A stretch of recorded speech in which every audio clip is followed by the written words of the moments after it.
के digital दौर में जहां एक क्लिक पर सब कुछ मुमकिन है, वही शातिर अपराधी भी अब आपकी गलती का इंतजार कर रहे हैं। हाल ही में एक ऐसी घटना सामने आई है जिसने ऑनलाइन डेटिंग एप्स का इस्तेमाल करने वालों के होश उड़ा दिए हैं। सदर पुलिस के अनुसार मामला हैपन नामक ऑनलाइन डेटिंग ऐप से शुरू हुआ। पीड़ित युवक की मुलाकात ऐप पर एक लड़की से हुई जिसने उसे मिलने के लिए LIC चौक बुलाया। वहां से वह उसे सुहा होटल ले गई।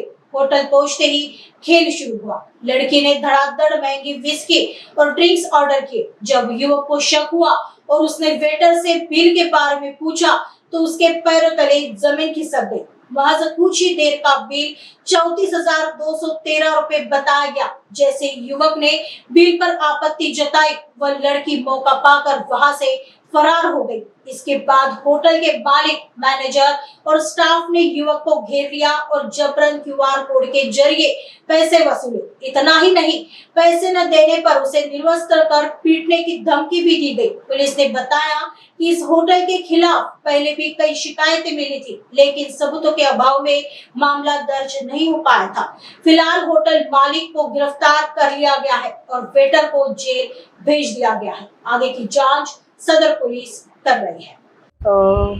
ऑनलाईन डेटिंग ॲप आहे हॅपन नावाचे, त्यावरून फिर्यादी यांना एक मुलीने एक मुलीची ओळख झाली आणि ओळख झाल्यामुळे त्यांचे बोलणे सुरू झाले। बोलणे सुरू झाल्यानंतर त्या मुलीने सदर फिर्यादीला भेटण्याकरिता LIC चौक येथे बोलवले। LIC चौक येथे बोलवल्यानंतर तिला सुहा हॉटेल येथे घेऊन गेली आणि सुहा हॉटेलला तिथल्या स्टाफनी, मॅनेजरनी किंवा मग वेटरनी जे फिर्यादीला मेनू कार्ड दाखवलं त्यानुसार त्याने त्या मुलीने महागडे ड्रिंक्स, विस्की वगैरे ऑर्डर केली। त्यावेळेस फिर्यादीला डाऊट आला, त्यामुळे त्याने वेटरला बोलवून बाकी ऑर्डर स्टॉप केले व बिलाचं विचारलं। बिलाचं विचारल्यामुळे त्याने सांगितलं 34,213 रुपये बिल झालेलं आहे।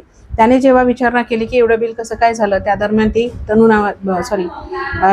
ती मुलगी पडून गेली आणि याने जेव्हा बिलाचं विचारणा केलं त्यावेळेस तिथे हजर असलेला संपूर्ण स्टाफ, हॉटेल मॅनेजर, हॉटेलचा मालक यांनी याला बिलही दिलेलं नाही, त्याच्याकडून जबरदस्तीने QR कोडवरून पैसे वसूल केले आणि त्याला धमकी दिली, जर पैसे दिले नाही तर तुला नंग करून मारेल अशी धमकी दिली। या सर्व प्रकरणामध्ये याच्या आधी सुद्धा आमच्याकडे तक्रारी आलेल्या आहे, परंतु त्यावेळेस त्यांनी तक्रार न दिल्यामुळे आपल्याकडे गुन्हा नोंद झालेला नव्हता।